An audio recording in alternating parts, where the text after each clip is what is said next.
These days, it is hard to believe. Thanks to the rise of artificial intelligence, it's hard to know if anything that you're looking at is real. I could show you cell phone footage of a giant bunny in someone's backyard delivering eggs, and you may fall for it, like I did. I could also show you a video of a squirrel dressed up like an Easter bunny being carried away by a tornado.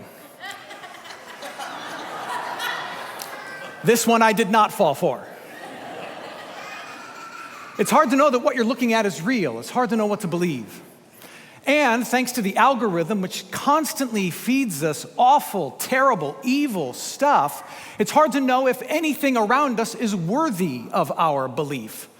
All we see are politicians who disappoint us, bad behavior that upsets us, and tragedy that saddens us.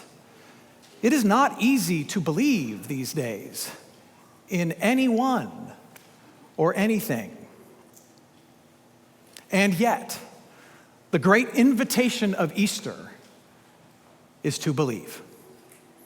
The invitation of Easter is to believe that Jesus Christ has risen from the dead. And for that belief to change everything in your life.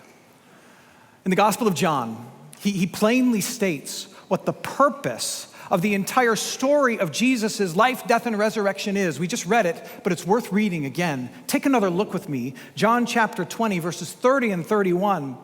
John, himself an eyewitness to the resurrection of Jesus, says, Jesus did many other signs in the presence of the disciples, which are not written in this book, but these that are written, including and especially the resurrection of Jesus, are written so that you may believe, that Jesus is the Christ, the Son of God, and that by believing you may have life in his name. John lays it out. I told you all of this not merely so that you will know it, like you know some random facts, like the random fact that each Easter some 16 billion jelly beans are eaten.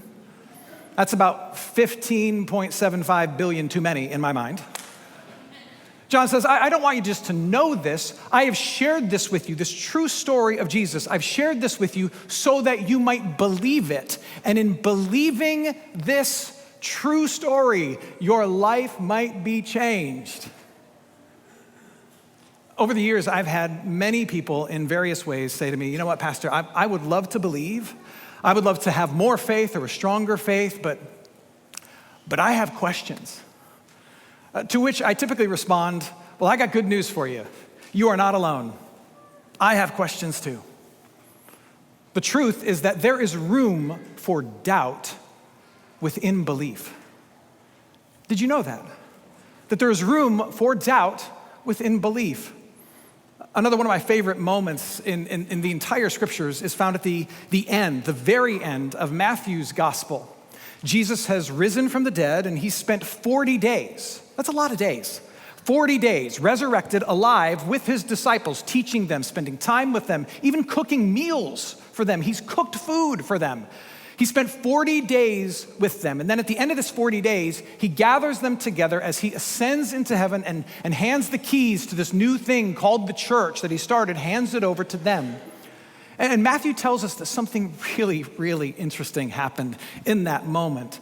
Matthew 28, starting at verse 16, Matthew says, the 11 disciples went to Galilee, to the mountain to which Jesus had directed them. When they saw him, they worshiped him, but some doubted. They have Jesus in front of their eyes. Not a ghost, not a specter, not an idea, but the resurrected, flesh and blood Jesus right in front of them. He's hung out with them, not for a month, but for like an extra 10 days beyond that. He's hung out with them for 40 days. And now, in front of their eyes, he's about to ascend into heaven. And while they worship, still some of them are going, you know what, it's just, I need to know more. I've got questions. And yet, in verse 16, despite their doubts, what title do these worshipers who worship mixed with doubt, what title do they still possess? Disciple. there is room in belief for your doubts. Look, the question is not whether or not you have doubts. Doubts are part of life in any relationship, whether it's this relationship or earthly relationships. Certainty in relationships of where you stand and how you're doing, if you ever get it in this one or that one, is fleeting at best. Doubt exists all the time, everywhere. The question is what you do with your doubts. Whether we're talking about your relationship, your belief in God, or your relationship with others and your belief in them, what do you do with your doubts and your questions? Do you just let them fester, kind of sit in your heart and gnaw at you and grow? Or do you admit them? Do you wrestle with them? Do you take them to the person about which you have doubts and let him speak to them? But what I have found is that if you're willing to do the latter, if you're willing to wrestle with your doubts and take them to the one who can speak to them, your belief can grow and strengthen because of your doubts. You might be sitting here this morning saying, Matt, I get it. The invitation of Easter is to believe in Jesus. Got it. But here's my question for you. What exactly are we supposed to believe about Jesus? Because there's a lot that's been said about who he is and what he came here for. Well, again, in what we read from the Gospel of John, John makes it plain about exactly what we are invited to believe about Jesus. Look again at what he says. He says, these are written so that you may believe. Believe what? That Jesus is the Christ, the Son of God. That Jesus is the Christ, the Son of God. There are some who say that Jesus is a myth, an idea, a legend that was created by people to make themselves feel better about the reality of death and evil in this world. They say this despite the fact that there is tremendous historical evidence for the life, death, and resurrection of Jesus, and there is unprecedented manuscript support, ancient manuscript support for the gospel stories themselves, unparalleled in all of history. And then there are some who say, Jesus, if he existed, he was a spiritual teacher, and an ancient guru, kind of a life coach, like an ancient first century Mel Robbins. That's who Jesus was. They say that despite Jesus' own explicit claims to be so much more. But John tells us exactly what we're to believe about Jesus. He says, I've written all of this so that you might believe that he is Christ and God. What does that mean? Christ means saving king, and God is the one who is worthy of all worship and praise, the one upon which you hinge all of your hopes for all that is important in this life. It is to believe that he is saving king and worthy of all your worship, praise, and the holder, the one who is worthy enough to hold all of the deepest hopes, hurts, and needs of your heart. The reason we gather here this morning and the reason billions of others around the world are gathering just like this is because we believe that Jesus in his death paid for all the awful, evil, and unbelief in this world. He paid for it in his death, and then in his rise from the grave, he confronted the curse of death, dysfunction, and decay. He confronted it, he overcame it. He rose from the grave, and now he promises that all those who believe in him, all those who are connected to him, depend on him, that we have the peace that comes from knowing that we have a right relationship with the Father through his death on the cross, and that we will have a resurrection of our own, a return to life out of the grave of our own when he returns. That's what it means to believe that he is Christ, the saving King. He made our relationship with the Father right, and our God, the one who is going to give us life even after and in the face of death, worthy of all of our worship. That's what we believe. Now I know that there are some of us here this morning who would put themselves squarely in the category of unbeliever. And maybe you used to be a believer, but for some reason, some stuff happened, life happened, you're like, you know what, I don't need this anymore. Or maybe you've never been a believer, like you've never come to church or done this before. If that's you, thank you for being with us. Or maybe you're here just because you were bribed with the promise of honey-baked ham and cheesy potatoes afterward. I'll take it. I don't care why you're here. We'll take it. But here's what I know about you, even you, if you're here as just an ardent unbeliever. What I know about you is that this idea of believing in something as Christ and God is familiar even to you. It's familiar even to you because everyone has something in their life that serves as Christ, saving King, and God, the holder of all their hopes. There is something in your life that you have crowned as ultimate, and through which you are hoping to attain some kind of functional salvation. And maybe it's the climbing of a particular corporate ladder, a claim in your career, or the success of your kids in the colleges that they get into, or the size of your bank account, your portfolio, or some hobby that you are just deeply obsessed with, or the fitness of your body, whatever it is. And you're just saying, well, you know what, if I can just pour my life into this, be good at this, get right with this, then I'll be good and I'll be right. I would say to you, that's your Christ. That's your saving King. And you may push back and be like, man, that's not my King. And then I would push back at you and say, oh, the heck it isn't. Look, prove me wrong. You've got one life to live. You've got 80 years on average. And you are using your one life, your 80 years, to go all in on this one thing, hoping that it can answer the deep questions. It can calm the deep anxieties. It can fill that void, make you whole. You're just banking on the end that if you go all in on work, kids, career, bank account, calories lost, if you go all in on that, then you'll be okay in the end. Tell me that's not your God. Tell me that that's not a form of worship. Look, you've got your King. I've got mine. The question is this: whether or not your saving King is belief worthy. Whether or not your King, the thing that you're banking on for some kind of salvation, wholeness, is belief worthy. Are you going to go all in on the thing that just demands of you, but you never quite arrive until you are in the grave? Or are you going to go all in on the thing that lives for you and dies for you and claims to have risen out of the grave for you? Which will it be? I'll be honest with you. I find it, as crazy as this might sound to you, I find it easier to believe that Jesus Christ has risen for me to give me life than it is for me to believe that my career or my bank account or some hobby can make me whole. I don't have enough faith for that. What about you? Which brings me to the last thing I need to share with you.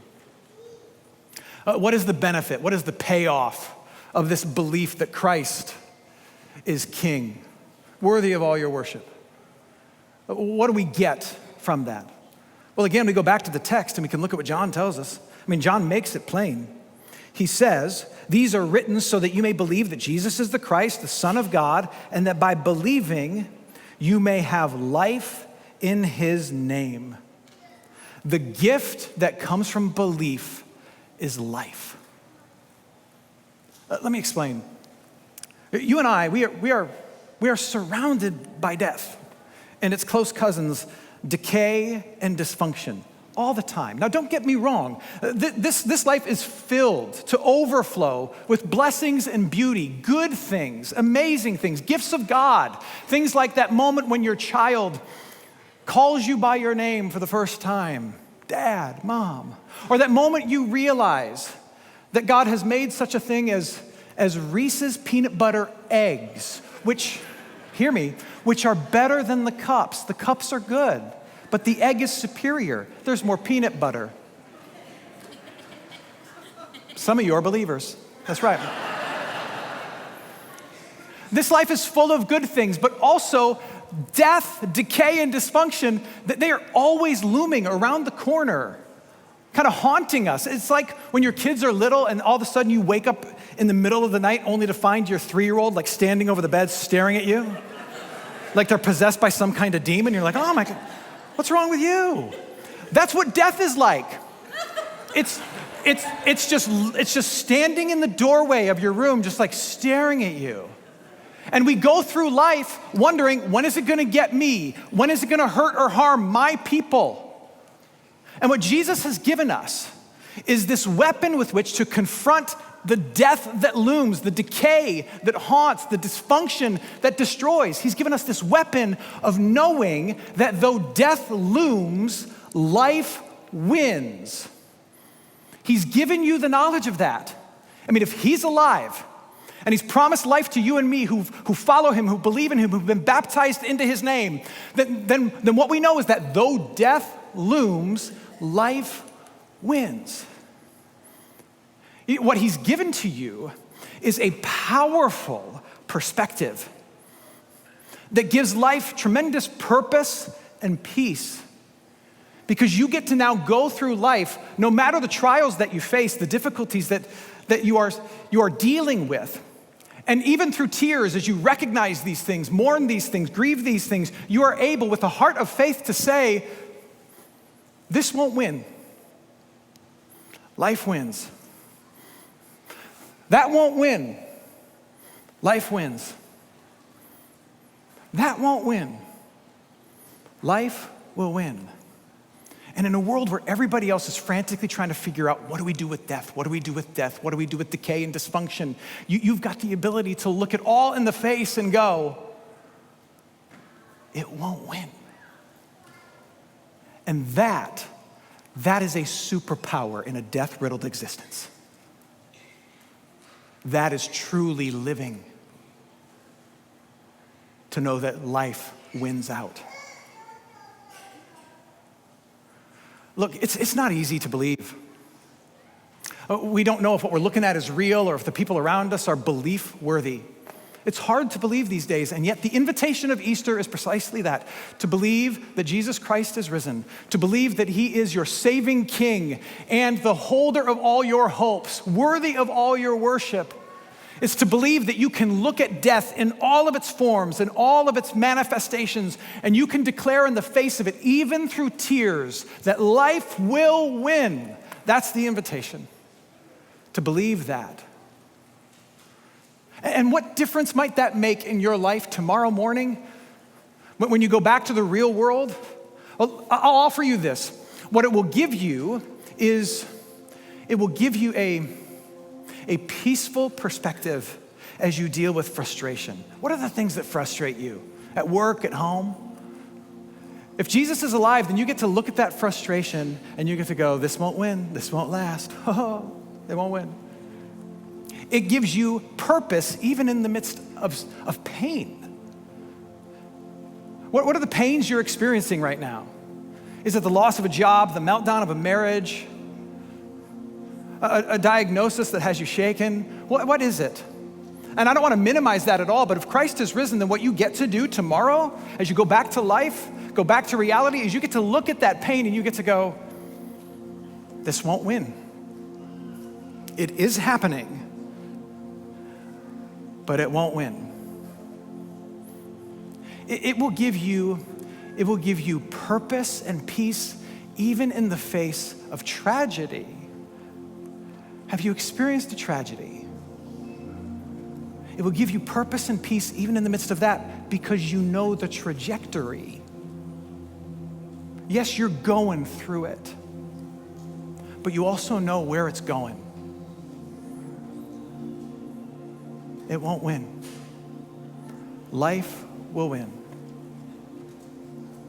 That's the attitude you get to have, the approach you get to have, because you know that Jesus has defeated death. Now, does all of that sound too good to be true? Maybe. But what if it's true? I'd say believe me, but I'm the guy who gets fooled by AI, so don't believe me. Believe him. He is no illusion. He is no lie. He is no myth. He is risen. He is risen indeed. Amen.